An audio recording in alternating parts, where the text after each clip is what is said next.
Medical superintendent हम लोग आज आईएमए के साथ मिलके ये स्ट्राइक में है। हम लोग सुबह के 6 बजे से लेके आज कल सुबह के 6 बजे तक ओपीडी सर्विसेज बंद होगा, लेकिन इमरजेंसी सर्विसेज चालू रहेगा।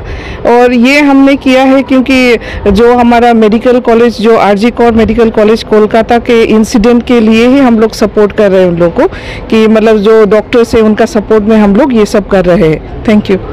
PM हस्पिटल कोकराझाৰৰ পৰা আজি যোনটো आरजी केयर कॉलेज हस्पिटলত যোনটো হৈছে আমাৰ ডক্টৰ মৌমিতা দেৱনাথৰ লগত এটো বস্তু আমি বহুত গৰিহণা দি আছো আৰু এটো বহুত দুখিত হয় যত আমালোকে নেকি ডক্টৰক সেভ কৰিব লাগে তাত উল্টাকে ডক্টৰক ৰেপ কৰা হৈ আছে। সো এই বস্তুটো আমি একদমে ভাল পোৱা নাই।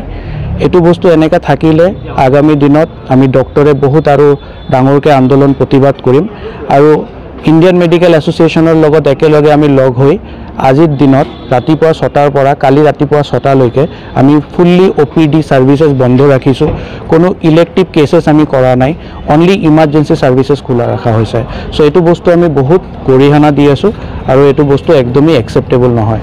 সো আমি ডক্টৰক ভালকে সেফ ৰাখিব লাগে, তেতিয়া গৈ আমাৰ সোসাইটিটো ডেভেলপ হ'ব। Thank U.